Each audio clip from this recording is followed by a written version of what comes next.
हमारे आगरा में बंधुओं एक वैष्णव थे मुगल काल के समय पर, वो ठाकुर जी की नित्य सेवा किया करते थे। उनके घर में भी त्रिभंग लली ठाकुर जी थे, नित्य सेवा करते थे। परंतु मुगल काल में बंधुओं एक पीड़ा और थी कि जब मुगल के सैनिकों को पता चलता था कि किसी घर में ठाकुर जी की सेवा होती है, तो वो लोग क्या करते थे, सेवा करने वाले वैष्णव को गौ मांस और गौ रक्त फेंक करके उसको अपवित्र कर देते थे। बोले अब कर सेवा, अब तेरे ठाकुर जी तेरी सेवा स्वीकार नहीं करेंगे, हमारी तरह तू भी म्लेच्छ हो गया। तो इसलिए कई लोग क्या करते थे मुगल काल में, मुगलों से बचने के लिए 3 बजे ही सुबह प्रातः काल उठ करके स्नान ध्यान करके अपने ठाकुर जी की सेवा पूजा करते और 6 बजे तक तो ठाकुर जी को फिर शयन करा देते। कई वैष्णवों के यहाँ सेवा, जो मैंने एक घर में कथा की थी, एक गोयन का परिवार है, उनके यहाँ मैंने कथा की, इतनी सुंदर सेवा मैंने अपने जीवन में कहीं नहीं देखी।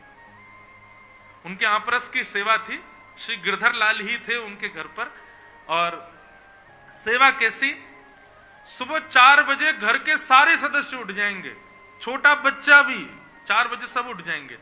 4 बजे उठ करके सब स्नान कर लेते हैं। अपरस में जो लोग हैं वो अपरस में चले जाते हैं, वो किसी का स्पर्श नहीं करेंगे।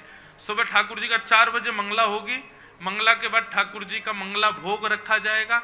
4:30 बजे तक ठाकुर जी को स्नान ध्यान करा के श्रृंगार करके 5 बजे ठाकुर जी की श्रृंगार आरती, श्रृंगार आरती करने के बाद में 5:30-6 बजे ठाकुर जी का राजभोग, राजभोग करने के बाद राजभोग आरती, फिर उसके बाद आधे घंटे बाद ठाकुर जी की संध्या आरती, 5:30-6 बजे तक संध्या आरती, 7:30 बजे तक ठाकुर जी का शयन भोग, और 7:30 बजे ठाकुर जी का शयन भोग करके ठाकुर जी को बढ़िया पढ़ा करके शयन आरती करके पूरा घर 8 बजे निवृत्त सेवा से। बड़े लोग अपनी ऑफिस चले गए, फैक्ट्री चले गए, बच्चे अपने कॉलेज स्कूल चले गए, और ठाकुर जी पौड़ गए। अब सुबह उठेंगे दूसरे दिन 4 बजे। मतलब पूरे दिन की अष्टयाम सेवा 4 घंटे में पूरी। बहुत सुंदर सेवा। तो ये प्राचीन काल में मुगलों से बचने के लिए वैष्णव जन अर्धरात्रि में ही ठाकुर जी को उठा करके सेवा आदि कर देते थे, क्योंकि सुबह घंटे घड़ियाल बजाओ तो मुगल आ जाते थे, आके तलवार दिखाते सीधे ठाकुर जी को तोड़ फोड़ जाते। तो एक वैष्णव आगरा में रहते थे, उन्होंने क्या किया, अपने ठाकुर जी की नित्य सेवा करते थे, अपने हाथ से ही करते थे। सुबह सुबह 3 बजे उठ के स्नान ध्यान करके मटका लेके जाते, और आगरा में भी यमुना जी हैं, यमुना जी का जल अपने हाथों से भर के लाते, तब अपने ठाकुर जी को स्नान करा करके संध्या पूजन वंदन आदि सब करते थे। नित्य का उनका नियम था। एक दिन इतनी मूसलधार बारिश हुई महाराज, इतनी बारिश, लाइट तो उस समय थी नहीं, दिया सब चलते थे। क्या करें, आज सेवा कैसे होगी?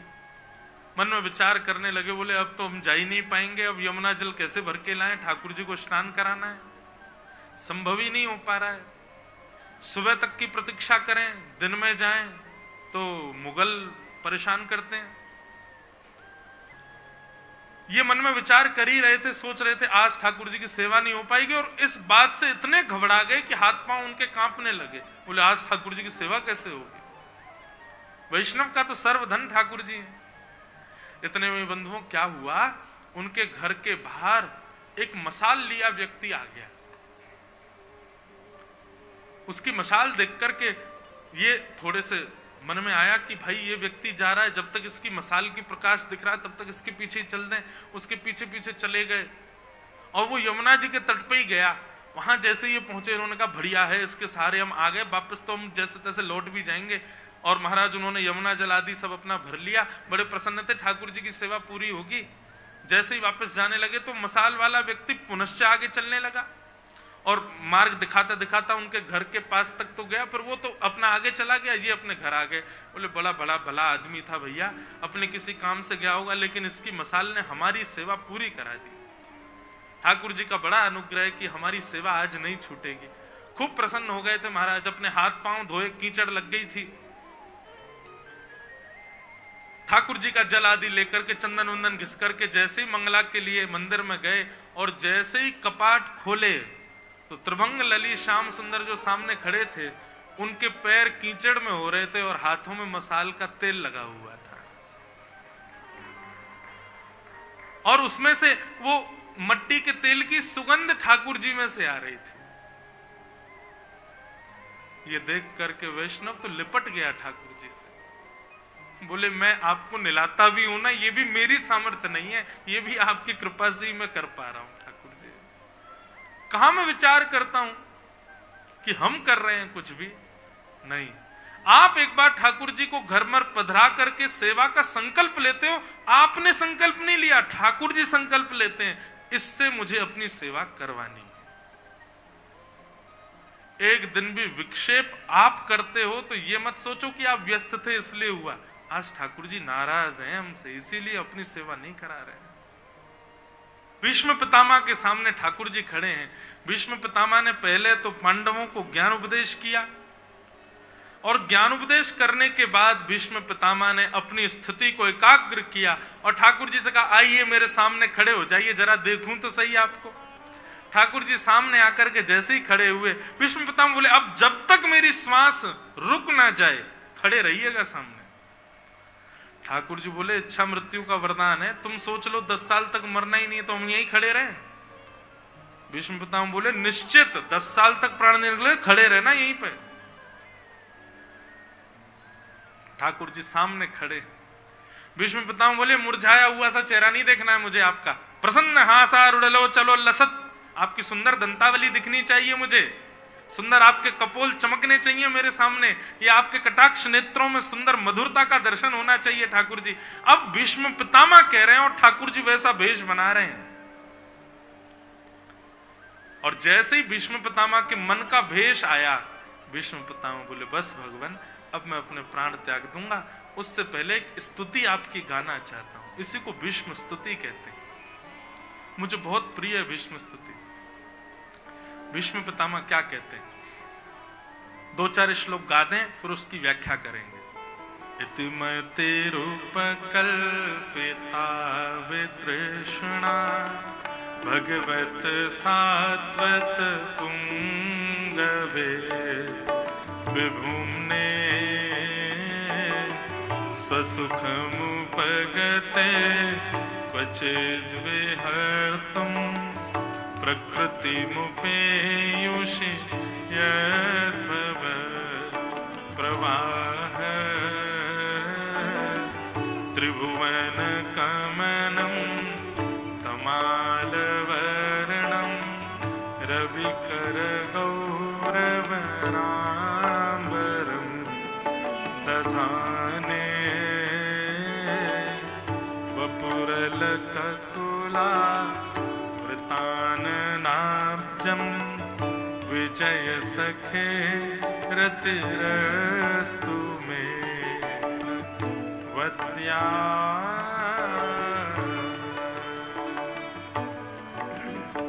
भीष्म पितामह ने भगवान की स्तुति गाई।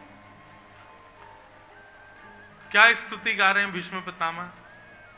ठाकुर जी से कह रहे हैं ठाकुर जी इतिमति रूप कल्पिता तृष्णा भगवत सात्वत पुंगवे विभुम्ने। अब संसार की मेरी मति में इति हो गई। इति का मतलब होता अंत हो गया। अब तक मैं विचार करता था संसार के लिए जी रहे हैं, संसार के लिए ये करना, संसार के लिए, अब मुझे संसार से कोई इच्छा नहीं नाथ, संसार के भावों की इति अब मेरे भक्ति भाव का प्रारंभ हो रहा है नाथ। मैं मृत्यु प्राप्त करने से पहले अपनी एक अंतिम इच्छा पूरी करना चाहता हूं। भगवान बोले क्या है तुम्हारी अंतिम इच्छा? बहुत सावधानी से सुनिए सब लोग। भीष्म पितामह कहते हैं भगवान मेरी एक कुंवारी बेटी है, उसका मैं ब्याह करना चाहता हूं। भगवान बोले हो बाल ब्रह्मचारी भीष्म पितामह, तुम्हारा तो ब्याह भी नहीं हुआ है और तुम्हारी बेटी भी हो गई। कहां गुण खिला रहे थे, कहां है तुम्हारी बेटी? और ये तो बता दो, ये भीष्म पितामह ये काका तो तुम हो, काकी कौन है हमारी? ये कहां से हुई है लाली आपको? अरे भैया देखो, महाभारत युद्ध में सब कहते रहते ब्रह्मचारी भीष्म पितामह, ब्रह्मचारी भीष्म पितामह। आज पता चली है तो कोई ब्रह्मचार्य नहीं है। चलो भीष्म पितामह हम किसी से नहीं कहेंगे, बताओ तुम्हारी बेटी कहाँ है, कौन है और उसका क्या करना है, उसका ब्याह करना है, ठीक है हम कराएंगे, बताओ कैसे क्या स्थिति है। भीष्म पितामह बोले ज्यादा अपने मन में ख्वाब में कुछ भी मत सोचने लग जाइए। ठाकुर जी बिना ब्याह के एक बेटी आपने पूरे विश्व को दे रखी है। बिना ब्याह के एक बेटी हम सबके पास है। भगवान बोले कौन सी?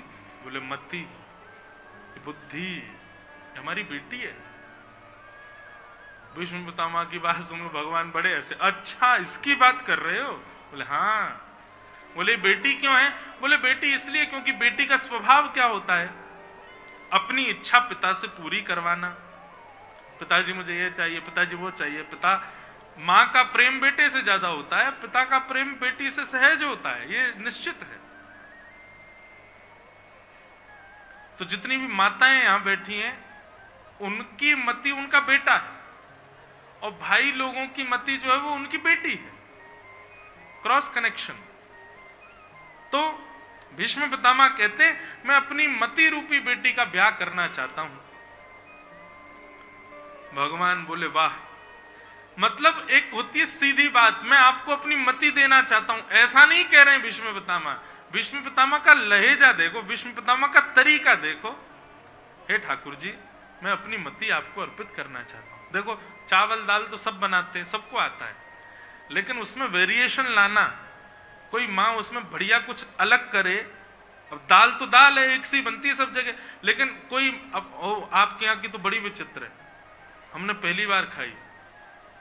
कल भैया लाए हमारे रसोईया बाबा, बोले महाराज जी ये दाल है और ये खट्टा है। मैंने कहा है इसका क्या मतलब?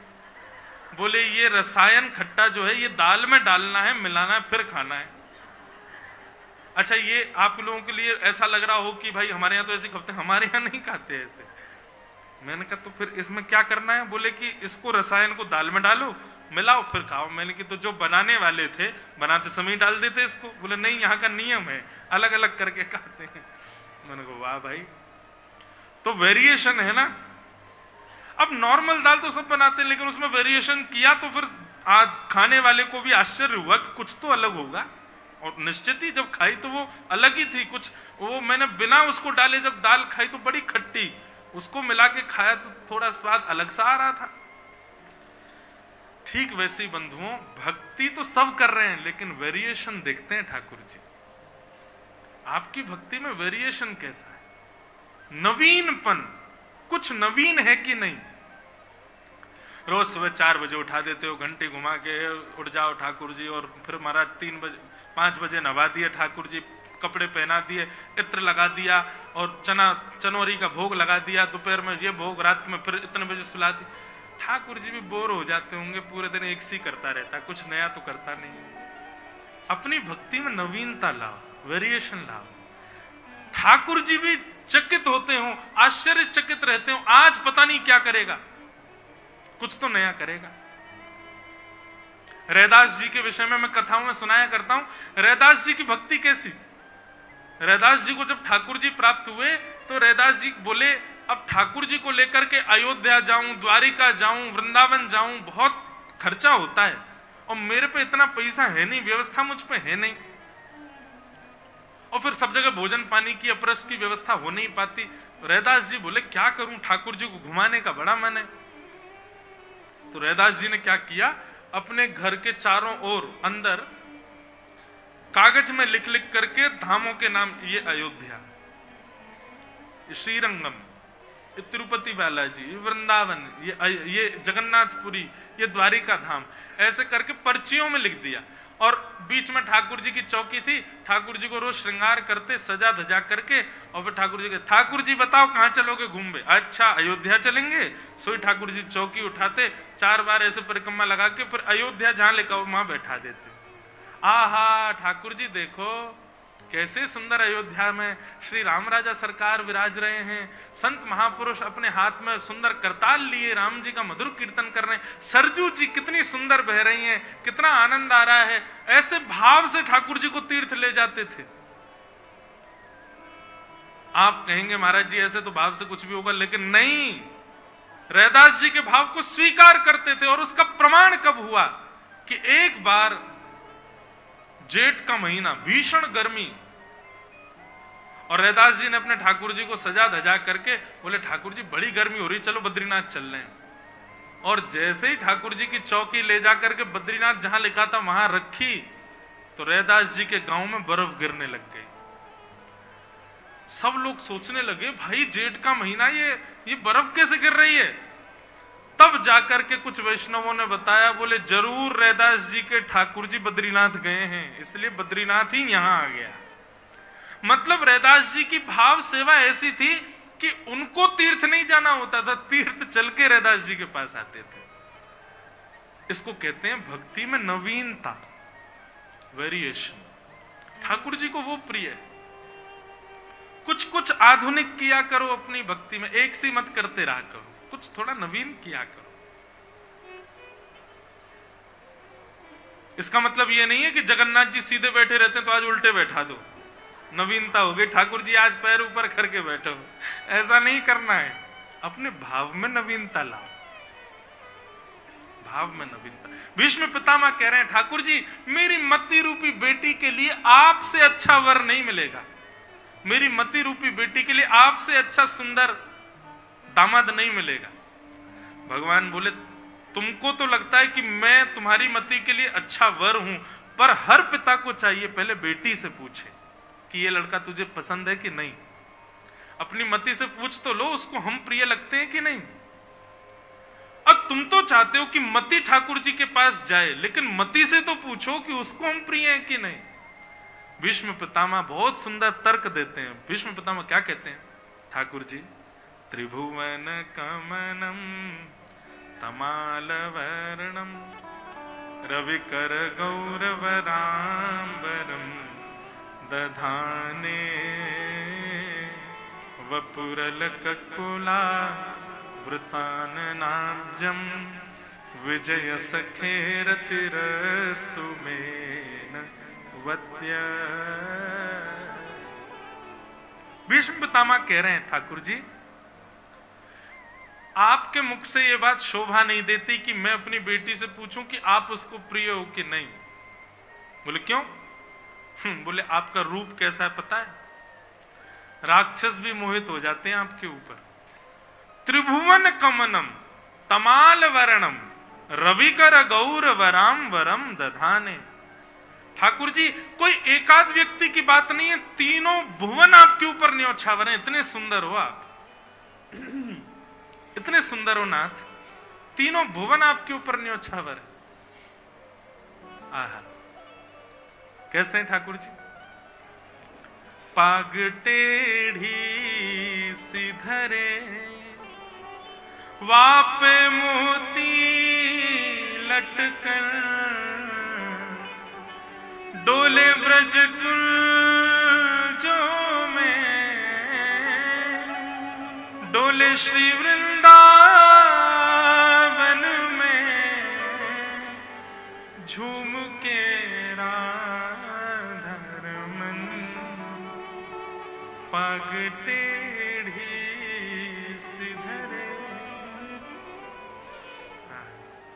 बहुत सुंदर हो ठाकुर जी आप, जो एक बार देख ले आपका हो जाता है। उसमें भी ठाकुर जी का रूप सुंदर है ऐसा नहीं, ड्रेसिंग सेंस भी बहुत अच्छा है भगवान का। हाँ, और ये बात भीष्म पितामह कह रहे हैं। बोले कैसा आपका ड्रेसिंग सेंस? बोले त्रिभुवन कमनम तमाल वर्णम रविकर गौर वराम वरम दधाने। बोले आपने वस्त्र पहनने की भी आपकी युक्ति बड़ी बढ़िया है ठाकुर जी। बोले कैसे? आपका वर्ण कैसा है, आपका रंग कैसा है? बोले तमाल वृक्ष के जैसा आपका वर्ण है, कृष्ण वर्ण, थोड़े काले हो आप। और इस पर आप पहनते क्या हो? बोले रविकर गौर वराम वरम दधाने। लाइट कॉम्प्लेक्शन, डार्क कॉम्प्लेक्शन यदि बॉडी का है तो उस पर लाइट कपड़े खिलेंगे, और डार्क व्यक्ति डार्क ही पहन ले तो गायब हो जाएगा, दिखेगा ही नहीं बेचारा। ठाकुर जी कैसे? पीतांबरी सबसे प्रिय ठाकुर जी को, पीली पीतांबरी हमने जो पहनी है ना, ये बगलबंदी, बगल में बांधते हैं इसको बोलते हैं श्वेतांबर। ये श्वेतांबर है। ठाकुर जी क्या पहनते हैं? पीतांबर। पीतांबर पहनते हैं। क्यों? क्योंकि ठाकुर जी को लगता है हमारा कॉम्प्लेक्शन डार्क है, तो इस पर लाइट कपड़े पहने तो खिलेंगे, अच्छे लगेंगे। विष्णु पितामह यहां वर्णन कर रहे हैं स्तुति में कि नाथ, एक तो आप सुंदर, ऊपर से आपका जो वस्त्र पहनने का जो आपका ढंग है ना, जो चयन है ना, वो भी मधुर है। ठाकुर जी आप बहुत सुंदर वस्त्र पहनते हैं। मेरी बेटी को तो आप बहुत प्रिय हो, मेरी बेटी आपसे ब्याह निश्चित करेगी, बस ठाकुर जी आप हां कर दो। अभी विनय पत्रिका नहीं है मेरे पास, कल सुनाऊंगा। एक पद है विनय पत्रिका में गोस्वामी तुलसीदास जी महाराज का, वो इसी भाव को परिलक्षित करता है। भीष्म पितामह ने ठाकुर जी के आगे ऑफर किया है अपनी मति को, लेकिन अब क्या कह रहे हैं कि आप स्वीकार करो मेरी मति को। मतलब वो विनय पत्रिका अभी होती तो मैं सुना था, गोस्वामी तुलसीदास जी का उसमें पद है। उस पद में गोस्वामी जी क्या कहते हैं? ठाकुर जी आपने हम पर बहुत बड़ी कृपा करी है, पर एक कृपा और करो। बोले कैसे कृपा करें? तो गोस्वामी तुलसीदास जी कहते हैं, बोले मन है मछली, मन है मछली, और ये मछली संसार के विषय भोगी रूपी तालाब में तैर रही है। ठाकुर जी बोले अच्छा, मन रूपी मछली विषय भोग रूपी तालाब में तैर रही है, हम ठाकुर जी बस आपसे एक कामना करते हैं। बोले क्या? बोले मछली पकड़ने वाले बनकर के आप आ जाओ और सुंदर अपनी कृपा रूपी डंडी लंबी करके उस पर कांटा धागे में डाल करके आप कांटे को विषय रूपी तालाब में फेंक करके और बैठे रहो, प्रतीक्षा करो। बोले कब तक प्रतीक्षा करूं? बोले जब तक मैं आके उस कांटे से चिपक ना जाऊं, उसमें मेरा मुख गड़ ना जाए, तब तक प्रतीक्षा करो। जैसे ही कांटे में आके मेरा मुख लग जाए, तुरंत कांटा खींच लेना, मुझको अपनी शरण में ले लेना। भगवान बोले वाह कितने चतुर हो गोस्वामी जी आप, मतलब विषय में पड़े हो तुम, आए हम, कांटा डालें हम, और उसके बाद भी प्रतीक्षा करें हम। कांटा डाल के रखो, किसी दिन आके मैं टकरा जाऊं तो मुझे खींच लेना। वाह अद्भुत है भैया ये पूर्वाचार्य हमारे गोस्वामी जी आदियों के भाव ऐसे ही ठोरी मिल गए ठाकुर जी इनको। आप यदि ये सोचते हो कि आपकी तरह माला जप करके, आपकी तरह 3 बार सेवा करके, आपकी तरह कथाएं सुन के तिलक लगा के ठाकुर जी प्रसन्न हो गए, नहीं, इनके भाव तो देखो आप, इनकी भक्ति में वेरिएशन तो देखो आप, इससे प्रसन्न होते हैं ठाकुर जी। बात सीधी है कि मुझे मेरी मति चढ़ानी है, लेकिन भीष्म पितामह सीधे तरीके से नहीं कर रहे हैं, इस तरीके से ठाकुर जी को प्रस्तुत कर रहे हैं, वही तो प्रिय है ठाकुर जी को। भगवान बोले अच्छा भीष्म पितामह, अब तुमने जब रिश्तेदारी निभाई रहे हो तो पूरी निभाओ। बोले बताओ। बोले दामाद केवल सुंदर हो इससे काम नहीं चलेगा, उसके अंदर और भी गुण होने चाहिए। भीष्म पितामह बोले बताओ कौन सा गुण चाहिए आपको, वही गुण आप में दिखा दूंगा। तब भगवान बोले कि दामाद शौर्यवान होना चाहिए, उसके अंदर बल होना चाहिए, कल को कोई विपत्ति आवे तो बेटी की रक्षा करे, ऐसा शौर्यवान होना चाहिए। भीष्म पितामह अगला श्लोक कहते हैं, युधितुर गर्जो विधुम न विश्व कचलुलिताश्रम वास्य लंकृताश्रे मम निशित शरैः निकायुरक्षणा त्वचित् विलसन् कवचेस्तु कृष्ण आत्मा। आप जैसा शौर्यवान कौन है ठाकुर जी, आप जैसा रक्षक कौन हो सकता है? भगवान बोले कैसे? बोले महाभारत युद्ध में सब हाथ धो के एक के ही पीछे पड़े थे। किसके पीछे? अर्जुन। और उस अर्जुन को आपने एक बाण 18 दिन में, ये तो होता कि चलो अर्जुन के अर्जुन के प्राण भले ही नहीं निकले, अर्जुन बेचारा घायल हो गया, हाथ में बाण लग गया, उसके पैरों में बाण लग गया, या उसके केश को छू करके भी बाण गया हो, 18 दिन में एक बाण नहीं छू पाया अर्जुन को। बंधुओं, ये सामान्य बात नहीं है। महाभारत में लिखा है कि पांडवों की सेना बालकों के समान थी कौरवों के आगे, और कौरवों की सेना में योद्धा नहीं थे, तिमिंगिल मछली। स्पष्ट कहते हैं, बोले कौरवों की सेना कैसी थी? बोले तिमिंगिल मछलियों से युक्त। तिमिंगिल मछली किसको कहते हैं? एक तिमिंग नाम का पक्षी होता है,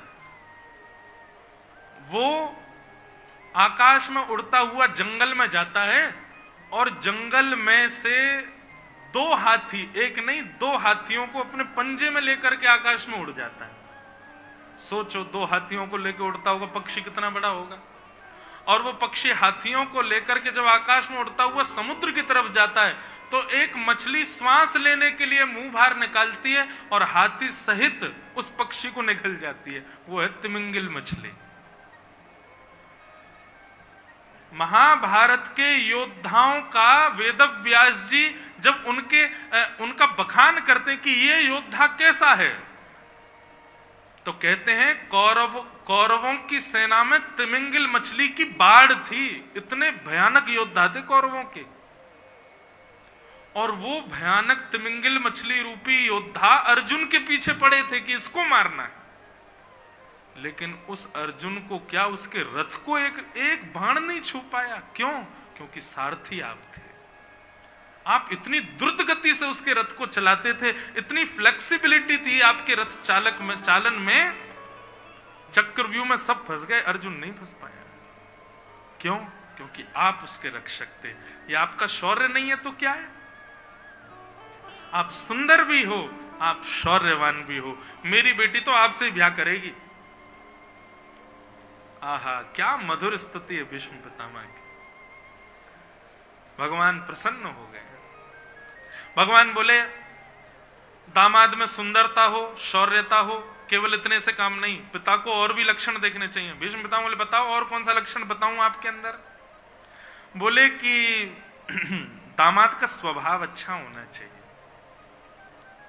कल को फैमिली गैदरिंग हो, बुआ फूफा आए लड़की के पक्ष के, और दामाद अकड़े खड़ा रहे, और कल को पत्नी की छोटी बहन का ब्याह हो या कोई और दामाद घर में आ रहा हो, तो उसके प्रति भी उसका स्नेह रहना चाहिए ना, स्वभाव अच्छा होना चाहिए। स्वभाव देख करके ब्याह करना चाहिए। पितामह भीष्म पितामह की आंखों से आंसू आ गए। बोले, आपके स्वभाव के आगे मैं किसके स्वभाव की बात करूं? भगवान बोले, ऐसा क्या स्वभाव देख लिया आपने हमारा? बोले, बस ज्यादा नहीं कहूंगा, स्वामी होकर के, सुदर्शन चक्रधारी होकर के रथ हाँक रहे हो, स्वामी होकर के, योद्धा होकर के, जगत नियंता त्रिलोकी नाथ होकर के आप रथ हाँक रहे हो। और केवल रथ हाँकते नहीं थे ठाकुर जी, वर्णन आता है जब अर्जुन युद्ध करके वापस लौटता था ना, वापस अपने शिविर में आते थे, तो भगवान पहले उतरते थे रथ पे से, और जैसा एक सारथी को होना चाहिए बिल्कुल वैसा ही आकर के रथ का दरवाजा स्वयं खोलते थे ठाकुर जी। और रथ का दरवाजा खोल के, रथ ऊंचा होता था, नीचे कोई सिड्डी नहीं थी, तो ठाकुर जी घुटनों पे बैठ के अपने हाथ की सिड्डी बनाते थे, और अर्जुन उस पर पैर रख के नीचे उतरता था।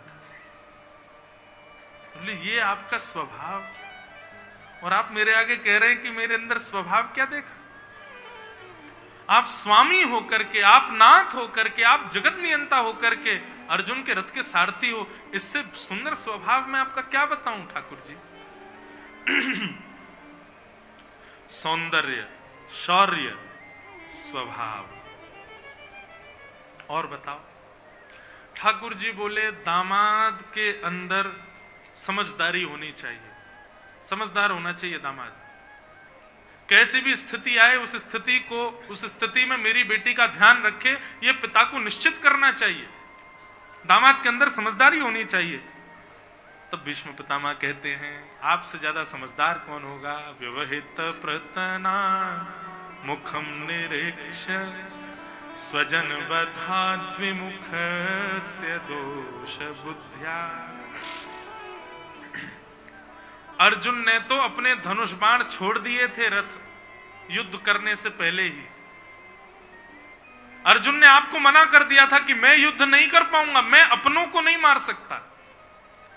लेकिन पता नहीं आपने उसको क्या सुनाया, 18 अध्याय क्या सुनाए आपने कि वो अर्जुन गांडीव धनुषधारी खड़ा होकर के पूरी तिमिंगल मछलियों को निकल गया। ये आपकी समझदारी नहीं है तो क्या है, आपकी बुद्धि नहीं है तो क्या है। आपने ऐसा ज्ञान दिया अर्जुन का कि उसका मोह नष्ट हो गया और महाभारत का युद्ध जीत गया वो।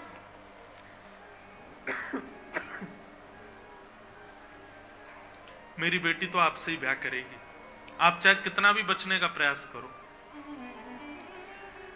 भीष्म पितामह के भाव से ठाकुर जी रीझ गए और अंत में भगवान भी मान गए।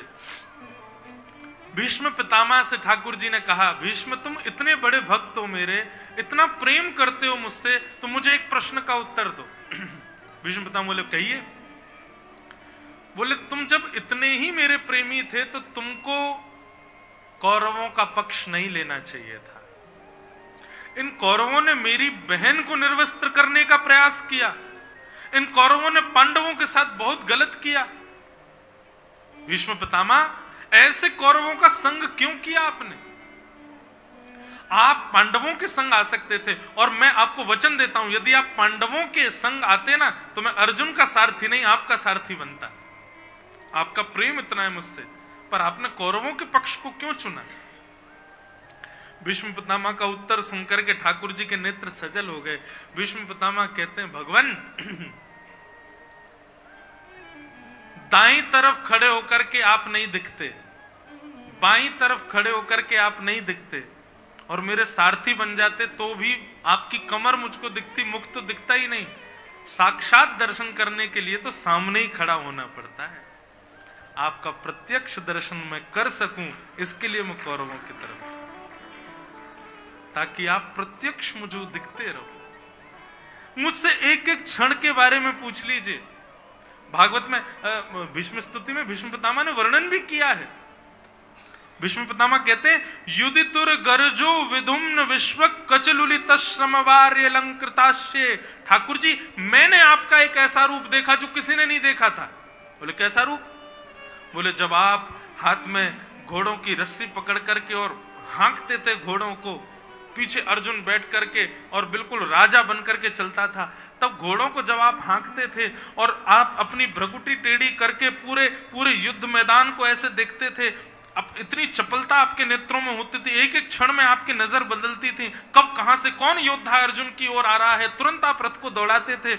उस बीच आपके प्रश्वेत के बिंदु आपके मुखमंडल पर आ जाते थे, पसीने से आपका मुख आच्छादित हो जाता था, और उस समय सामने 10 घोड़े जो जिनको आप हाँक रहे थे, उनके चरणों से उठने वाली धूल जब आती थी वो आपके मुखमंडल को आकर के स्पर्श करती थी। आप अपनी नाक पोंछते थे, कभी आप अपने घुंघराले केशों को पीछे करते थे। ऐसी स्थिति में मैंने आपको देखा और यही दर्शन करने के लिए मैं कौरवों के पक्ष में था।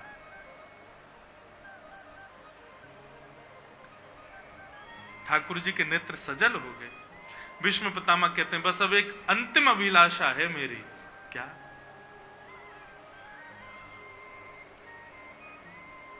भीष्म पितामह कहते हैं नाथ कृतमनुकृतवत्य उन्मदान्धः प्रकृति मगन किल यस्य गोपवद्वः। नाथ अंतिम इच्छा सुनो भीष्म पितामह की। भीष्म पितामह कह रहे हैं नाथ मैंने आपके सारे रूपों का दर्शन किया है। आप सुदर्शन चक्रधारी रूप में देखे हैं, आप गदा पद्मधारी रूप में देखे हैं, आप रथ चलाते हुए देखे हैं, आप द्वारिकाधीश रूप में देखे हैं, आप शांतिदूत रूप में देखे हैं। आपको मैंने हर रूप में देखा है, केवल एक रूप रह गया है। बोले कौन सा रूप? बोले नाथ शोभित कर नवनीत लिए घुटरुन चलत रेणु तन मंडत गो रोचन तिलक की। नाथ जब आप अपने एक हाथ में मक्खन रखते हो और अपने 2 घुटने और एक हाथ से आप चलते हो, मुझे दर्शन करना है उस रूप का। मैं अपनी कथाओं में कहा करता हूं बंधुओं, लड्डू गोपाल किन किन के घर पे बताना जरा। लड्डू गोपाल ऐसे आप सबके घर पे, हमने लड्डू गोपाल भगवान का एक दूसरा नाम रखा है, 3 व्हीलर ठाकुर जी। ये 3 व्हीलर ठाकुर जी, सोचो कभी खुद प्रयास कीजिएगा, एकांत में, सबके सामने नहीं, एकांत में, जैसे लड्डू गोपाल बैठे हैं वैसे खुद बैठ के देखना। एक हाथ नीचे, 2 घुटने नीचे, एक हाथ में मक्खन। अब आप चल के दिखाओ कैसे चलोगे। कभी सोचा है? मैं तो लड्डू गोपाल गोद में यही सोचता हूं तुम चलते कैसे हो यार। कभी कोशिश करना, 2 घुटने और एक हाथ से चल के देखना, आप चल नहीं पाओगे। और चलोगे भी तो इस हाथ को ऐसे नहीं रख पाओगे, ये नीचे टेकना ही पड़ेगा। और ये टेके बिना चलोगे तो निश्चित है कि आप इधर की तरफ लुढ़कोगे जरूर। इसलिए लड्डू गोपाल जी लुढ़के ठाकुर हो रहे हैं, लुढ़कते जरूर हैं, सबके लुढ़कते हैं। सूरदास जी ने तो पद लिखा है, शोभित कर नवनीत लिए घुटुरुन चलत। बोले हाथ में नवनीत यानी मक्खन लेकर के जब आप घुटमुन चलते हो ठाकुर जी, तो आप बार बार लुढ़कते हो। और जैसे ही आप लुढ़कते हो तो पूरी ब्रजरज आकर के आपके मुखमंडल से लग जाती है। अब आप मन में लेकिन मक्खन को बचाते हो, इसमें धूल ना लगे। मेरे भले ही धूल में लथपथ हो जाऊं, मक्खन में धूल नहीं लगनी चाहिए, उसको आप बचाते हो। सोई आप मैया के पास जाते हो, जैसे तैसे गिरते पड़ते कि मैया मुंह को साफ कर दे, मैं मक्खन खाऊंगा। लेकिन तभी आपने क्या देखा कि यशोदा मैया अपना श्रृंगार कर रही है। कैसा श्रृंगार? बोले बिंदी लगा करके मैया पत्रावली बना रही है अपने श्रृंगार में, लाल बिंदी सफेद बिंदी, लाल बिंदी सफेद बिंदी, लाल बिंदी सफेद बिंदी। इस प्रकार यशोदा मैया अपना श्रृंगार कर रही है। ठाकुर जी आंख फाड़ करके देख रहे हैं, बोले वाह मैया तो बड़ा बढ़िया श्रृंगार कर रही है अपनो, मैं हूं करूंगा। सोई ठाकुर जी गौशाला गए और गौशाला में जाके बोले सफेद बिंदी तो मेरे हाथ में, दूसरी बिंदी कहां से लाऊं? तो सूरदास जी कहते हैं गो रोचन तिलक किए। ठाकुर जी आप एक बिंदी तो मक्खन की लगाते हो, फिर दूसरी बिंदी गोबर की लगाते हो, फिर एक बिंदी मक्खन की, फिर दूसरी बिंदी गोबर की, गो रोचन तिलक किए। यशोदा मैया जब आपके इस रूप को देखती है, आपके 2 ही दांत निकले हैं बस, आप किलकिल करके हंसने लग जाते हो। भीष्म पितामह कहते हैं मुझे ऐसे रूप का दर्शन करना है। ललित गति विलास वल गुहास प्रणय निरीक्षण कल्पितो रुमान। हे नाथ, आपकी वो ललित गति, जहां आप बाकी सी चाल चलते हो, टेढ़ी सी चाल चलते हो, ठाकुर जी मुझे वो रूप देखना है आपका। अंतिम श्वास त्यागते त्यागते भीष्म पितामह ने बंधुओं ब्रजमंडल को याद किया, वृंदावन को याद किया, ब्रजवासियों को याद किया और नाथ से प्रार्थना करने लगे, हे विधाता, यदि आप मुझ पर अनुग्रह करना चाहते हो तो अगले जन्म मुझे वृंदावन का ब्रजवासी बना देना, ताकि आपके इस रूप का मैं दर्शन कर सकूं।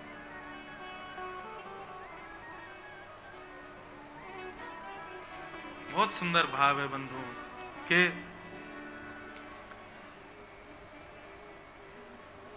एहो विधि ना तो पे अचरा पसार मांगू, जन्म जन्म दीजो याही ब्रज बसेवो।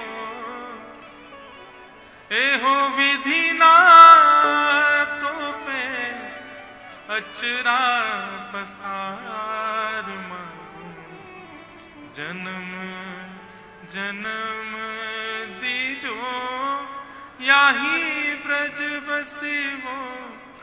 हे विधाता, आपसे बस यही प्रार्थना है कि हमारे सत्कर्मों से यदि आप प्रसन्न हो, हमारे भजन से यदि आप प्रसन्न हो, तो हमें अगला जन्म ब्रज भूमि में देना, वृंदावन में देना नाथ। ऐसी कृपा हमारे ऊपर कर देना। भीष्म पितामह ने वृंदावन को याद किया। बंधुओं, कल आप लोगों ने एक पद गाया था ना हमारे साथ, उसमें प्रारंभ में हम क्या कहते हैं, श्यामा हृदय कमल सो प्रगट्यो और श्याम हृदय को भाई। इसका मतलब क्या है?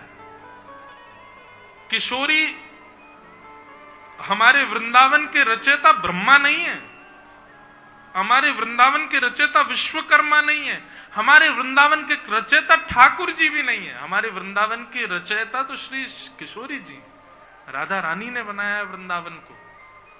वृंदावन का एक एक कण, वृंदावन का वृक्ष, वृंदावन के मानव, वृंदावन के जीव जंतु, हर किसी को श्री जी निर्माण करती हैं। इसलिए ब्रजवासी श्रेष्ठ है, इसलिए ब्रजवासी अनन्य है। ऐसे ब्रज वृंदावन धाम, उसका मुझे पुनश्च अगले जन्म में प्राप्त हो, ऐसी कृपा मुझ पर करना। भीष्म पितामह ने भगवान की स्तुति गाई और स्तुति गाते हुए उत्तरायण का समय हुआ, मकर संक्रांति, जैसे ही सूर्य उत्तरायण के हुए, भीष्म पितामह के तन से एक सुंदर दिव्य ज्योति प्रकट हुई और प्रकट होकर के ठाकुर जी के श्री अंग में जाकर के विलीन हो गए। बोलो भक्त वत्सल भगवान की। भीष्म पितामह ने भगवान की स्तुति गाई। तत्पश्चात भगवान द्वारिका को प्रस्थान कर गए और कुछ महीनों बाद उत्तरा के बालक की, जिसकी भगवान ने रक्षा की, उसका जन्म हुआ। बालक का नाम परीक्षित रखा गया। धीरे धीरे परीक्षित बड़े हुए।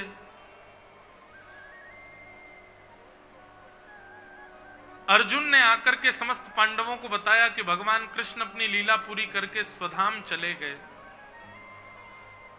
अपनी लीला विश्राम करके ठाकुर जी वैकुंठ को प्रस्थान कर गए। ये समाचार जैसे पांडवों को पता चला,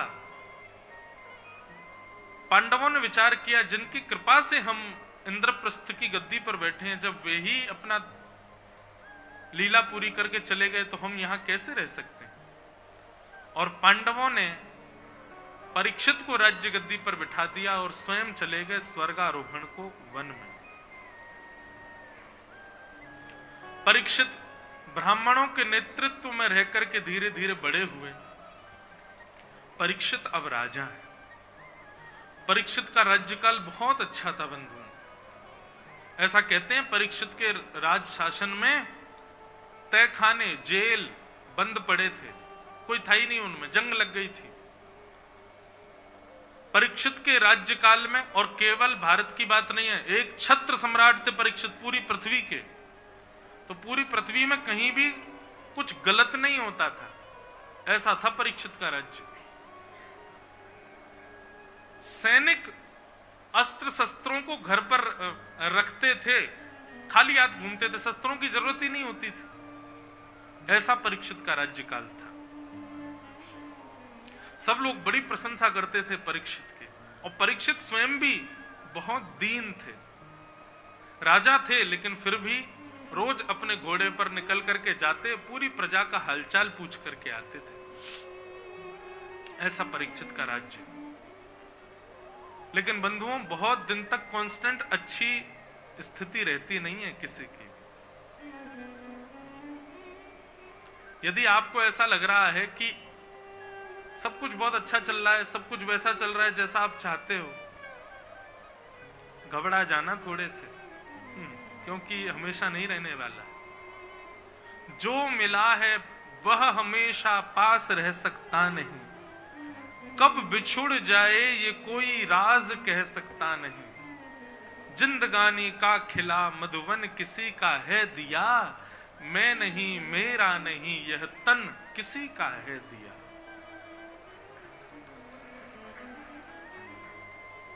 कब बिछुड़ जाए ये कोई राज कह सकता नहीं। इसलिए लगाव ज्यादा मत लगा लेना किसी से भी, किसी वस्तु से नहीं, किसी व्यक्ति से नहीं, अपनी पदवी से नहीं।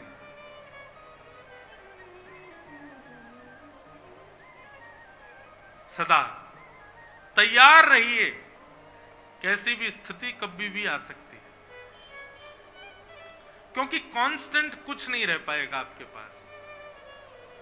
निश्चित है चींटी ऊंचाई पर चढ़ रही है तो गिरने के लिए ही चढ़ रही है, गिरेगी एक दिन तो फिसलेगी।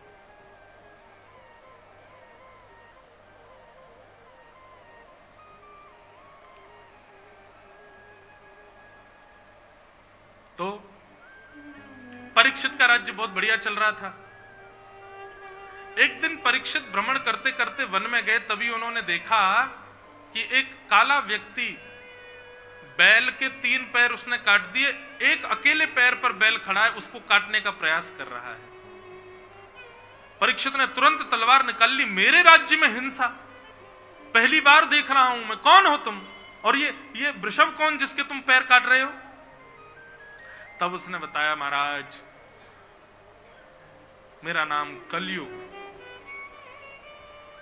कलयुग का नाम सुनते ही राजा परीक्षित घबरा गए। तुम कैसे आ गए? बोले, महाराज जिस दिन भगवान अपनी लीला पूरी करके गए उसी दिन आ गया था मैं तो। और ये कर क्या रहे हो तुम? बोले, ये वृषभ यानी कि धर्म।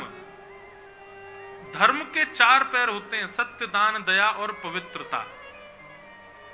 यदि आपके अंदर सत्य है, दान है, दया है और पवित्रता है तो ही आप धर्मात्मा कहलाओगे। इनमें से एक भी वस्तु यदि आपके भीतर नहीं है तो आप धार्मिक नहीं कहला सकते अपने आप। धर्म के 4 स्वरूप हैं, कौन कौन से? सत्य, दान, दया और पवित्रता। यदि इन चारों में से एक भी आपके पास है तो आप धार्मिक हो। आप सत्य बोलते हो, आप धार्मिक हो। लेकिन सत्य भी कहां कैसे बोलना चाहिए ये भी विचार की बात है। वो विचारशील होगे तब धार्मिक कहलाओगे। सत्य, दान, अगर आपके अंदर दान की स्थिति है तो भी आप धार्मिक हो। लेकिन दान भी कब, कहां, किसको करना चाहिए ये भी सद्बुद्धि होनी चाहिए। ऐसी किसी को भी नहीं देने देना। शास्त्र आज्ञा करते हैं, कुपात्र दानाच्च भवेत् दरिद्रम। एक कुपात्र को दान देने से आप दरिद्र हो जाओगे। इसलिए दान भी सोच समझ के करना चाहिए। तो सत्यवान हो तो धार्मिक हो, दानवान हो तो धार्मिक हो। सत्य, दान और तीसरा आता है दया। आपके अंदर दयाशीलता है तो आप धार्मिक हो। और अंतिम आता है पवित्रता। पवित्रता को लोग समझते हैं 2 समय नहाने वाला व्यक्ति पवित्र कहलाता है। नहीं, शरीर से पवित्र नहीं, विचारों से पवित्र, बुद्धि से पवित्र, विचारों से पवित्र होना ज्यादा जरूरी है। 3 बार नहा लो, इससे तो क्या फायदा? विचार में गंदगी भरी पड़ी है। तो विचारों से पवित्र तो आप धार्मिक हो। इस प्रकार ये 4 लक्षण हैं धार्मिक व्यक्ति के। लेकिन कलयुग में बंधुओं 3 पैर कटे हुए हैं धर्म के, दान, दया और पवित्रता। इसका मतलब क्या है? ये 3 जो हम करते हैं ना, दान, दया और पवित्रता, ये केवल खाना पूर्ति है। ये आप कलयुग में किसी के भीतर प्रत्यक्ष तो दिखेंगे ही नहीं। ये तीनों, दान, दया और पवित्रता। कलयुग में धर्म केवल एक पैर पर खड़ा है और वो है सत्य। क्यों? आप कहोगे महाराज जी बहुत झूठ बोलते हैं लोग, तो दुनिया में तो बहुत छल कपट आदि सब हो रहा है। लेकिन बंधुओं कितना भी छल हो रहा है, कितना भी झूठ हो रहा है, छल हो रहा है, झूठ हो रहा है, ये आपको कैसे पता? क्योंकि कभी ना कभी छल और कपट सत्य में परिवर्तित होता है। सत्य का एक स्वभाव होता है बंधुओं, उसको कितना भी छुपा लो, कितना भी दबा लो, कितना भी गाड़ दो जमीन के भीतर, एक दिन निकल आएगा। वो रुक नहीं सकता। सत्य का स्वभाव है, उसको जीवन पर्यंत व्यक्ति अपनी 80 वर्ष की आयु में किसी सत्य को छुपा ले और पूरा सोच ले मैं 80 वर्ष निकाल दूंगा, प्राण त्याग दूंगा, ये नहीं बताऊंगा, हो ही नहीं सकता। प्राण त्यागने से पहले कई बार क्या होता है, कई लोग जो बहुत रहस्यमय जीवन जी लेते हैं, जब उनका अंतिम समय पास आता है ना, तो उनकी मृत्यु चेतावनी देती है उनको, तुमने जितने रहस्य रखे सब बोल दो, तब तक नहीं तो मरोगे नहीं, तड़पते रहोगे। और उस व्यक्ति की ऐसी स्थिति होती है, वो बार बार अपने परिवार के लोगों को बुलाता है और अपने जीवन के सारे रहस्य बोल देता है। जब सबका उजागर कर देता है, सारे सत्य क्लैरिफाई हो जाते हैं, तब प्राण निकलते हैं उसके। सत्य नहीं त्याग सकता कोई। सत्य का ये स्वरूप है, आप कितना भी छुपा लो वो छुपेगा नहीं, एक दिन तो प्रकट होगा। इसलिए कलयुग में केवल धर्म सत्य के ऊपर टिका हुआ है। दान, दया और पवित्रता, ये तीनों तो केवल और केवल खाना पूर्ति है, कोई करता नहीं है इसको। वास्तविक रूप से तीन किसी से नहीं हो पाते। कैसा दान करते हैं हम लोग? दान तब तक नहीं करते जब तक फोटोग्राफर नहीं आ जाए। दान करते, भैया ले, दिख रहा है कि नहीं? दे रहा हूं मैं। हाँ, दिख रहा है। ऐसा तो हमारा दान हो गया। और जो लोग गुप्त दान कराते हैं, कई लोग गुप्त दान भी करते हैं, हमारा नाम नहीं आना चाहिए। महाराज जी, आज जो गुप्त दान हुआ था ना, मैंने पहले ही कह दिया था मेरा नाम नहीं आना चाहिए। मैंने कहा तो भले आदमी, मुझे क्यों बता रहे हो कि तुमने ऐसा कहा था कि मुझे तो पता चल गया तुमने ही दिया। वो सबसे यही बता देता है। मैंने तो स्पष्ट मना बोल दिया था, मंच से मेरा नाम नहीं बोलना। अरे क्या बताना, हम तो देते रहते हैं, ऐसे बताने की क्या जरूरत है, नाम क्यों बुलवाएं? ऐसे लोग ये बड़े चतुर होते हैं, वो छल से अपना नाम सबको बता देते हैं, मैं नहीं किया है। ये हमारी दान की स्थिति हो गई है। सत्य, दान और दया, दया भी केवल आडंबर मात्र है बंधु, हमारे भीतर दया नहीं है।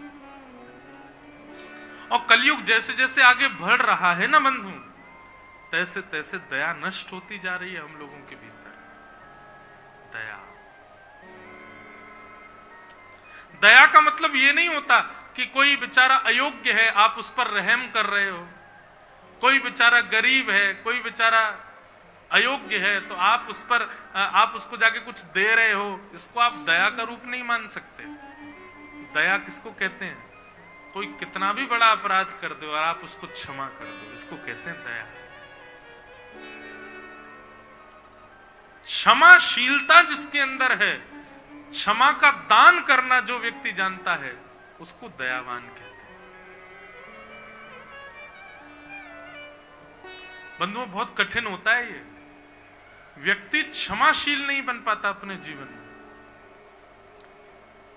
कोई यदि उसके मान सम्मान अभिमान स्वाभिमान के ऊपर बात आ जाए, व्यक्ति क्षमा नहीं कर पाता। क्षमाशील होना ये दयावंत का लक्षण है। तो ये तीन तो केवल भैया दिखावा मात्र है हम लोगों के अंदर। दान, दया और पवित्रता, ये तीनों तो केवल हम लोग करते हैं, बस खाना पूर्ति। बाकी कलयुग में ये तीनों काटे जा चुके हैं, ये है ही नहीं। थोड़े बहुत भी हैं तो बस सत्संग के प्रभाव से लोगों के अंदर आ गए हैं, नहीं तो परिपूर्ण रूप से किसी के अंदर ये तीनों नहीं है।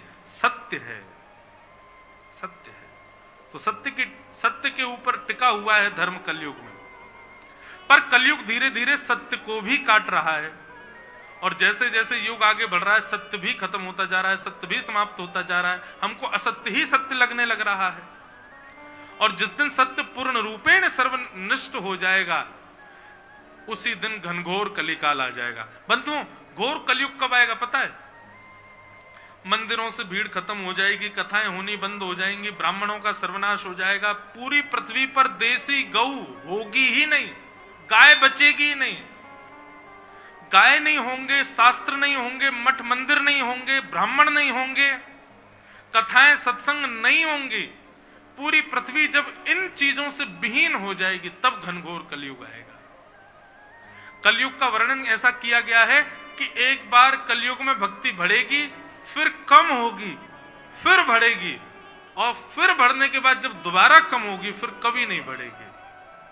अभी जो मंजर आया है ना, ये बढ़ने वाला आया है। कोविड के बाद से अब धीरे धीरे भक्ति बढ़ रही है, देवालयों में, देवस्थानों में, सब जगह। अभी राम मंदिर के लिए पूरा भारत उत्साहित है। दूसरी दीपावली हमारी होने वाली है। आप सबसे भी प्रार्थना, 22 जनवरी को हम तो कहीं और होंगे कथा में, गुना मध्य प्रदेश। आप लोग बढ़िया सुंदर आनंद करना, और देखो वो पटाखे नहीं फोड़ना, सुंदर दिए जलाना। जैसे दीपावली पर घर सजाते हैं, साफ करते हैं, सुंदर पवित्र करते हैं, वैसे अपने अपने घरों पर सब दिए जलाना, सब सुंदर सफाई करना, सुंदर बढ़िया दान करना, मंगल बंधन बार अपने अपने घरों के बाहर बांधना, सुंदर मंगल गीत गाइएगा घर में, और सुंदर रघुनाथ जी की छवि या बालकृष्ण प्रभु हो तो उन्हीं को राघव जी मान करके उनका सुंदर भोग लगाना, सुंदर उत्साह के साथ में उत्सव मनाना 22 तारीख को। तो अभी सब पूरा भारत तैयार है उसके लिए। इसका मतलब क्या, भक्ति अभी बढ़ रही है, लेकिन इसके बाद जब घटेगी फिर कभी नहीं बढ़ेगी, फिर घटती ही चली जाएगी। अभी 100 वर्ष तक भक्ति बढ़ने का समय। एक समय ऐसा आएगा पूरे भारत में, पूरी पृथ्वी पर गैर धर्मावलंबी बचेंगे ही नहीं, सब धार्मिक हो जाएंगे।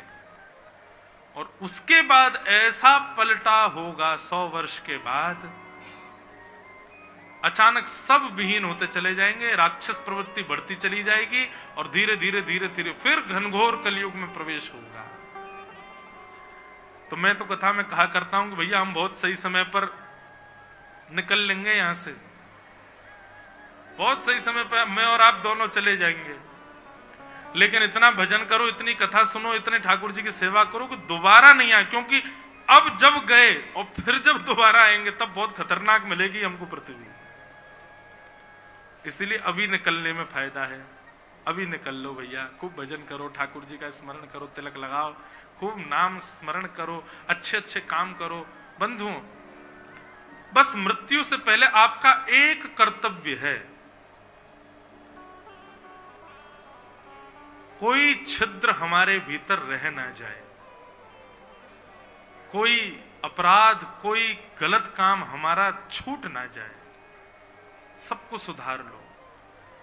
किसी व्यक्ति ने कहा मानव को जीवन जीने का उद्देश्य क्या है? बोले प्राण निकले उससे पहले क्लीन हो जाए, पूरा क्लियर कर लो अपने आप को। आप सब जानते हैं, मैं भी जानता हूं, हम सब जानते हैं हमारे भीतर कितने छिद्र हैं, हमारे भीतर कितने दूषितताएं हैं। उन सबको ये कथा रूपी अमृत, कथा रूपी बढ़िया सीमेंट डलवा करके वो सारे छिद्र जितने भी हैं जहां से पाप प्रविष्ट हो रहे हैं सबको ब्लॉक कर दो, सबको नष्ट कर दो, पूर्ण पवित्र हो जाओ। ये हमारा उद्देश्य है। प्राण निकलने से पहले यदि एक कामना भी चित्त में रह गई तो पुनश्च जन्म होगा ही होगा, उस कामना की पूर्ति के लिए होगा। इसलिए निवृत्त हो जाओ भैया, विचार करना इस बात को। तो कलयुग को पकड़ लिया, पकड़ करके कहा कि भाई तुम छोड़ करके जाओ हमारे राज्य को। कलयुग बोला मैं नहीं जा सकता महाराज, ब्रह्मा जी ने बनाया मुझको भी, आप कृपा करके मुझे 5 स्थान दे दीजिए, मैं वहीं रहूंगा। कितने आश्चर्य की बात है, कलयुग के पास केवल 5 स्थान है। द्यूतम पानम स्त्रियः सूना यत्रा धर्मश्चतुर्विद पुनश्च याचमानाय जात रूप मदात प्रभो। सबसे पहला कलयुग का निवास है जुआ। आप लोग सब लोग बहुत ध्यान से सुनिए, ये 5 स्थान, इनसे बचने का प्रयास कीजिए। सबसे पहला जुआ। जुआ का मतलब खेल में खेले जाने वाला जुआ नहीं है, वह भी है, उसके अलावा भी बहुत कुछ जुआ होता है। किसको कहते हैं जुआ? अपनी लक्ष्मी को, आप अपने धन को जहां कहीं भी दांव पर लगाते हो वो सब जुआ कहलाता है। कई बार हम लोग क्रिकेट मैच देखते हैं तो उसमें भी लोग दांव लगा देते हैं, कौन जीतेगा, इतने की लगी, ये शर्त जो लगाते हैं, लगी 500-500 की शर्त, कौन जीतेगा, यह भी जुआ है। जुआ। असद स्थान पर अपने धन का व्यय मत करो, वो जुआ कहलाता है। द्यूतम। दूसरा है पानम, मदिरा का सेवन करना, मांस भक्षण करना, तामसिक वस्तुओं का सेवन करना, इन सब में कलयुग का निवास है। द्यूतम पानम। बंधुओं एक बात सुने, प्याज लहसुन किसके लिए निषेध है और उसका कारण क्या है? देखो, जो लोग वैष्णव हो चुके हैं, जो ठाकुर जी के हो चुके हैं, जो ठाकुर जी की सेवा अपने घर में करते हैं, उनको प्रयास करना चाहिए कि वे तामसिक वस्तुओं से बचें। दुर्गंध युक्त वस्तु का भोजन घर में नहीं बनना चाहिए। आप लोगों से ज्यादा नहीं रुका जाता तो कम से कम इतना प्रयास कर लो, घर में मत बनाओ, घर में मत लाओ। घर की ठाकुर जी की रसोई है, वो आपकी रसोई नहीं है। श्रीमद् भगवत गीता में भगवान स्वयं कहते हैं, बहुत ध्यान से सुनिएगा, भुंग्यते ते त्वगम पाक ये पचन्त्यात्म कारणम। ठाकुर जी कहते हैं, अर्जुन, जो व्यक्ति चूल्हे पर भोजन अपनी भूख निवृत्ति के लिए बनाता है, वो व्यक्ति अपना पाप ही पका के खा रहा है। नहीं तो फिर क्या भाव होना चाहिए? आज घर में क्या प्रसाद बन रहा है, ठाकुर जी के लिए क्या भोग बनाया जा रहा है, इसका विचार कर। हमारे लिए क्या बन रहा है ये विचार नहीं। कोई पूछे घर में क्या बनना, बोले आज ठाकुर जी के लिए कड़ी बनी है, आज ठाकुर जी के लिए दाल बनी है, आज ठाकुर जी के लिए सब्जी बनी है, पति के लिए, बच्चे उसको ये बहुत पसंद है उसके लिए बनाइए। नहीं, ऐसा नहीं बोलना है, ठाकुर जी के लिए बना है। घर में या तो ठाकुर जी को विराजमान करो नहीं, और यदि घर में ठाकुर जी विराजमान किए हैं तो अपनी रसोई पवित्र करो। नहीं तो आप केवल पाषाण की पूजा कर रहे हैं, ठाकुर जी नहीं है आपके घर में। बाकी कुछ, और एक बात और कह दूं आपसे, मैं अपनी जिम्मेवारी पे कहूं, दावे से कह दूं, घर की रसोई पवित्र कर दो, सब अपने आप पवित्र हो जाएगा। और घर की रसोई यदि पवित्र नहीं है तो आप कितना भी पवित्र कर लो, घर पवित्र नहीं हो पाएगा। हमारे ब्रज के एक संत हैं, वो किसी के भी घर में भोजन करने जाते हैं ना, पता नहीं उनकी जीव में पता नहीं क्या ऐसा भाव है, वो कहते हैं पहले दही खिलाओ, अपने घर की निकाली हुई दही खवाओ। वो दही चख करके पता कर लेते हैं कि इसके घर में तामसी वस्तु तो नहीं आती, खट्टी है। अब खटास तो कई बार हमारे घर में भी होती है, लेकिन उनका पता नहीं एक अलग ही तरीका है। मैंने उनका अनुभव किया, वो जहां भी जाते हैं घरों में कहेंगे, अच्छा तुमने भोजन पादी में, सब बाद में, पहले अपने घर की थोड़ी दही चखाओ। वो दही चखते हैं फिर बताते हैं पाऊंगा कि नहीं। यदि दही चख करके उनको कुछ भाव लगा तो पाते हैं। और निश्चित है आप जांच करवा लें, उस घर में कभी प्याज लहसुन आई ही नहीं होगी जिस घर की दही खा करके वो राजी हो जाए। अद्भुतता है। तो भैया प्याज लहसुन खाने से पाप नहीं लगता, प्याज लहसुन खाने से आप घोर नरक में जाओगे ऐसा नहीं है। ये स्वाद की वस्तु है। बाहर पालो कभी कभी चलेगा, एक आध बार छुट्टी है, पर मेरी प्रार्थना तो केवल इतनी, अपने घर के भीतर मत लाओ, रसोई में मत बनाओ। यदि आप वैष्णव हो तो, वैष्णव नहीं हो तो फिर तो कोई बात ही नहीं। वैष्णव कौन? जिसके घर में ठाकुर जी वो वैष्णव है। या तो ठाकुर जी को कहीं और छोड़े आओ, या फिर बताओ यार, मैं कभी कभी कथा में कहता हूं, पत्नी ब्याह करके नए घर में आती है, अपने पति के लिए बदल जाती है। बच्चे, उनकी बहुत इच्छाएं होती हैं, लेकिन माता पिता के लिए अपनी इच्छाएं दबा लेते हैं, बदल जाते हैं, जैसा माता पिता चाहते हैं वैसे बन जाते हैं। पत्नी पति के लिए बदल जाती है, पति पत्नी के लिए बदल जाता है, बच्चे माता पिता के लिए बदल जाते हैं, माता पिता बच्चों के लिए सेक्रीफाइस करते हैं। लेकिन हम लोग अपनी जीव के स्वाद नहीं छोड़ सकते ठाकुर जी के लिए। हम ठाकुर जी के लिए इतने नहीं बदल सकते। तो आपका बाकी सारी क्रियाएं करना व्यर्थ मात्र है। इसलिए कभी जभी की छुट्टी है कोई बात नहीं, चीट डे तो सब जगह होता है, लेकिन भैया हमारी प्रार्थना है, घर में यदि ठाकुर जी की सेवा है, घर में मत लाओ, अपने रसोई में मत बनाओ। उससे ठाकुर जी को पीड़ा होती है, ठाकुर जी को प्रिय नहीं है, इसलिए नहीं बनाओ। तो हम क्या निवेदन कर रहे थे? हाँ, पानम। तो पहला कलयुग का निवास है द्यूतम यानी कि जुआ, दूसरा कलयुग का निवास है पानम यानी कि भक्ष मांस भक्षण करना, मदिरा सेवन करना, तंबाकू खाना, सिगरेट पीना, बीड़ी पीना और ये सारे दूषित पदार्थों का सेवन करना, इन सब में कलयुग का निवास है। द्यूतम पानम। पानम का अर्थ कई लोगों ने कथा में लगाया, बोल महाराज जी पान के लिए मना कर, ठाकुर जी को तो भोग लगता पान का। पान के लिए मना नहीं है, तांबूल तो प्रिय है ठाकुर जी को, मुखवास तो अच्छा लगता है ठाकुर जी को। तंबाकू के लिए मना है, तंबाकू नहीं सेवन करना चाहिए।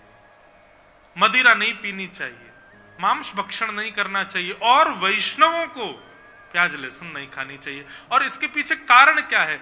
हमारे प्रियतम को जो प्रिय नहीं वो हमको प्रिय कैसे हो सकता है? हमें ठाकुर जी को प्रिय नहीं है तो हम क्यों खाएं? इस भाव से। बाकी कोई जघन्य पाप नहीं है बंधु। तो द्यूतम पानम तीसरा आया, पर स्त्री और पर पुरुष संग, इसमें कलयुग का निवास, इसमें कलयुग रहता है, इसलिए भैया इससे बचो। एक पत्नी व्रत धारण करो, एक पति व्रत धारण करो, उसके अतिरिक्त सबके प्रति प्रणम्य भाव से ही सबको देखो, नहीं तो कलयुग नेत्रों से प्रवेश करेगा भीतर। तो द्यूतम पानम स्त्रिय, और चौथा आया सूना। सूना कहते हैं कलेश को, सूना कहते हैं लड़ाई झगड़े को, सूना कहते हैं बेवजह के विवाद को। हमारी स्थिति क्या? उसने मुझसे गलत बोल दिया तो मुझे तब तक चैन नहीं पड़ेगा जब तक मैं उससे दुगना उसको ना बोल दूं। तूने ऐसा ऐसा बोला था ना, रुक जा बेटा, आएगा समय मेरा भी, मैं बोलूंगा। और फिर उसको बता बता कि तुमने भी तो ऐसा बोला था, ले मैं भी बोलूं। नहीं, मैंने अभी भी कहा ना, क्षमादान। विवाद में वैष्णव कौन? जिसकी विवाद में कभी रुचि नहीं होती। कोई कितना भी लड़े झगड़े, वैष्णव मौन रहता है, चला जाएगा उठ के, विवाद नहीं करेगा, पलट प्रत्युत्तर नहीं देगा। लड़ो नहीं, झगड़ो नहीं, इसमें ज्यादा रुचि मत रखो। तो द्यूतम पानम स्त्री सूना, ये 4 स्थान हो गए। पंचम स्थान प्रदान किया कलयुग को अनीति से कमाया गया धन, बिना मेहनत के कमाया गया धन, उसमें कलयुग का निवास होता है। इसीलिए ब्राह्मणों को दक्षिणा दी जाती है, दक्षिणा उनकी मेहनत का फल है। बंधुओं, ब्राह्मण बहुत मेहनत करता है। कैसी मेहनत करता है? आपके घर में आएंगे, वेदी बनाएंगे, सब सजाएंगे, सारे ग्रह नक्षत्रों को विराजमान करेंगे, फिर मंत्रों का उच्चारण करके देवताओं को बुलाएंगे, सूर्य देव पधारो, नवग्रह पधारो, वरुण देवता पधारो, हनुमान जी पधारो, सब देवताओं को मंत्र बोल करके बुलाएंगे। सब काम ब्राह्मण करता है, मंत्र भी ब्राह्मण बोलता है, पाठ भी ब्राह्मण बोलता करता है, सारी व्यवस्था भी ब्राह्मण करता है। आपको केवल हाथ लगा लगा के वस्तु चढ़वा देता है। जब सब किया ब्राह्मण ने तो फल भी ब्राह्मण को ही मिलना चाहिए। नहीं, हम क्या करते हैं, यजमान लोग ब्राह्मण को उतनी दक्षिणा दे देते हैं, आपने जितना श्रम किया उसकी दक्षिणा आपके पास, और जो भी कुछ आपने किया पुण्य तो ब्राह्मण को ही मिला है, लेकिन दक्षिणा लेकर के पुण्य आपको दे देता, आशीर्वाद। इसलिए ब्राह्मण को दक्षिणा देनी चाहिए। पर फिर भी कई बार ब्राह्मणों को ऐसे ही किसी के घर में गए, पदनामनी दे दी, कुछ ऐसे तिलक करके दे दिया। उसके लिए ब्राह्मणों के लिए एक नियम बनाया गया। क्या? उनको नित्य संध्या करनी पड़ती है। रोज प्रातःकाल, मध्यकाल और रात्रि में संध्या गायत्री करनी पड़ती है, जिससे कि अनीति से या फिर बिना मेहनत के जो धन प्राप्त हुआ है, उससे जो भी दोष हमारे घर में या हमारे जीवन में आएंगे वो सब नष्ट हो जाते हैं।